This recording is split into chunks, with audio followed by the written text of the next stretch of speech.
namanya perseteruan nih, omongan-omongan atau video-video Yuni di reaction sampai dibilang katanya Kodolitan itu cuman tahu Bible nggak tahu Islam. Nah kalau nggak tahu Islam kok orang pada datang ke sini minta disadatin. Udah beres jawabannya. Oh udah kan beres ya, cuman Oke, terima kasih. Lu jiksa host lu. Oke, terima kasih. Lagi ini.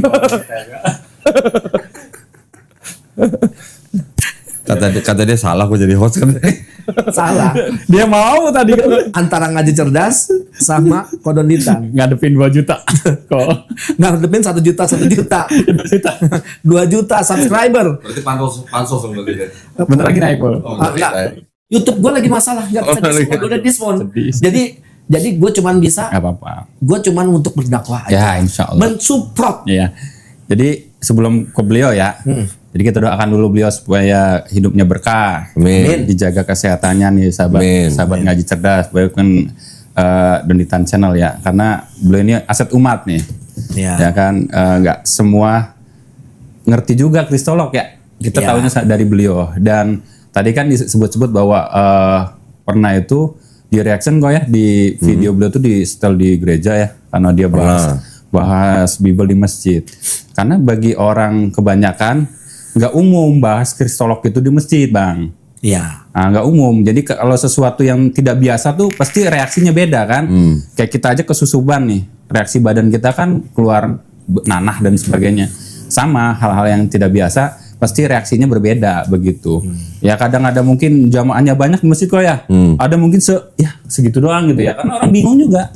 Gitu. Jadi ada hal yang tidak biasa. Tapi alhamdulillah bagaimanapun itu menjadi amal jariah bagi siapapun yang terlibat.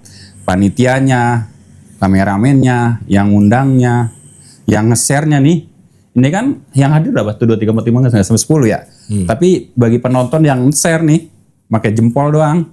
Dan ketika video itu sampai kepada seseorang, kemudian orang itu dapat hidayah, kira-kira siapa yang mendapat pahala jariah? Ya, semua yang terlibat. Dan kalau pahala jariah itu di copy paste, dia bisa sholat, dia berbuat baik, sholat dan sebagainya. Ya kita dapat ngalir nih terus. Namanya pahala kan jariah terus, kalaupun kita sudah tidak ada.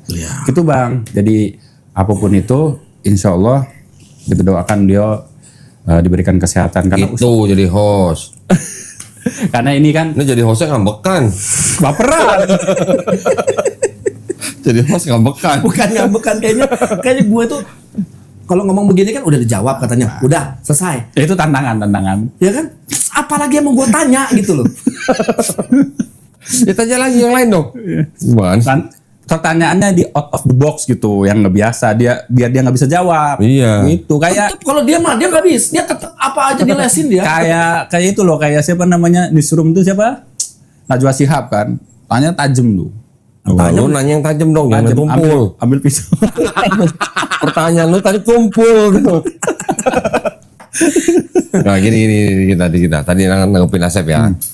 Kan sekarang alhamdulillah banyak masjid ngundang saya. Ya. Terus saya buka Bible di masjid. Ya. Tapi sebelumnya saya izin dulu sama DKM. Ini Ustadz saya boleh nggak nih buka kitab orang di masjid gitu kan? Iya. Mereka bilang boleh, ya udah saya buka. Tapi sebenarnya yang perlu dicermati itu gini.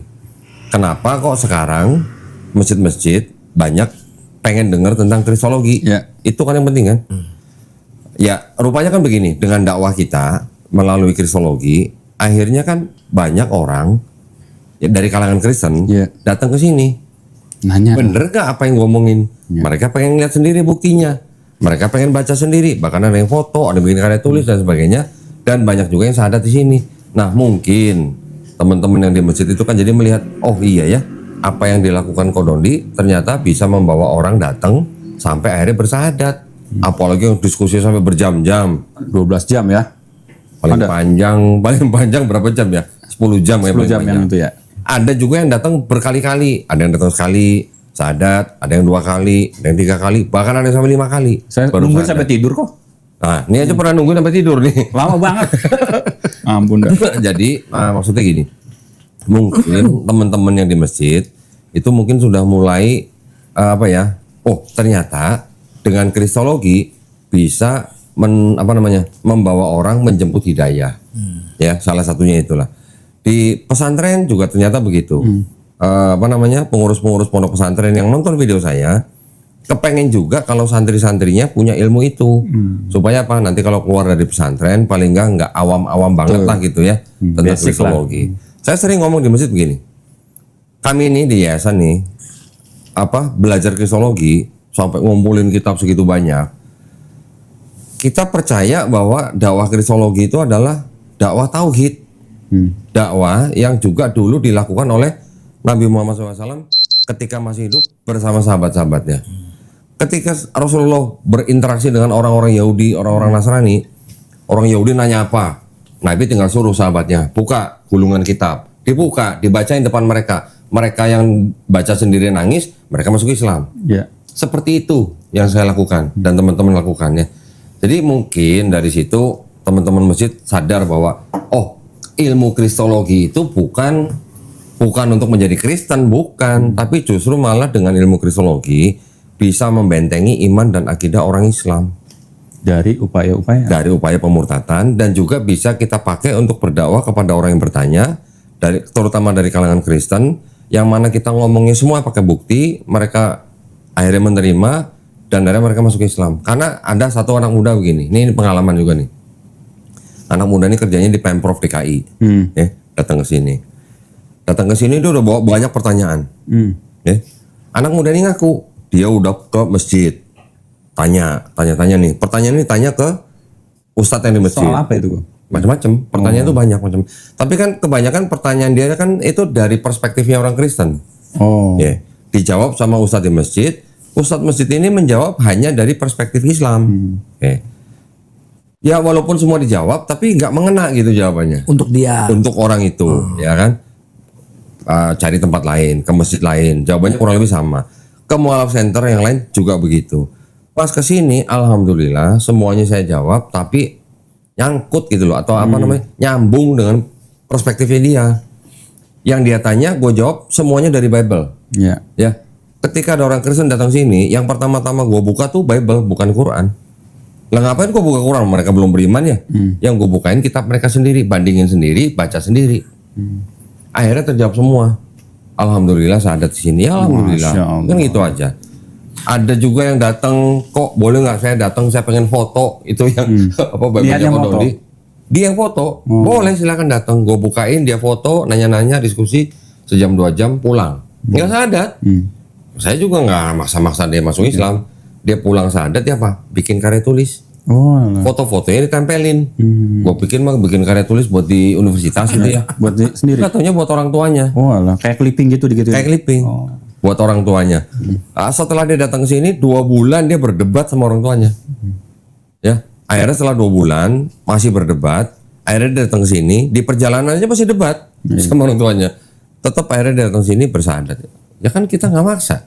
Iya betul. Kita cuma nunjukin doang. Baca sendiri. Tapi kok pernah nggak Kodondi ini dakwah tapi bukan membuka Bible tapi tentang Islam? Rata-rata ketika saya udah bukain Bible, mereka baca sendiri, udah tahu di dalam Bible mereka ada kebenaran apa, ada kebatilan apa, kan baru mereka nanya. Terus kalau udah begini gimana dong?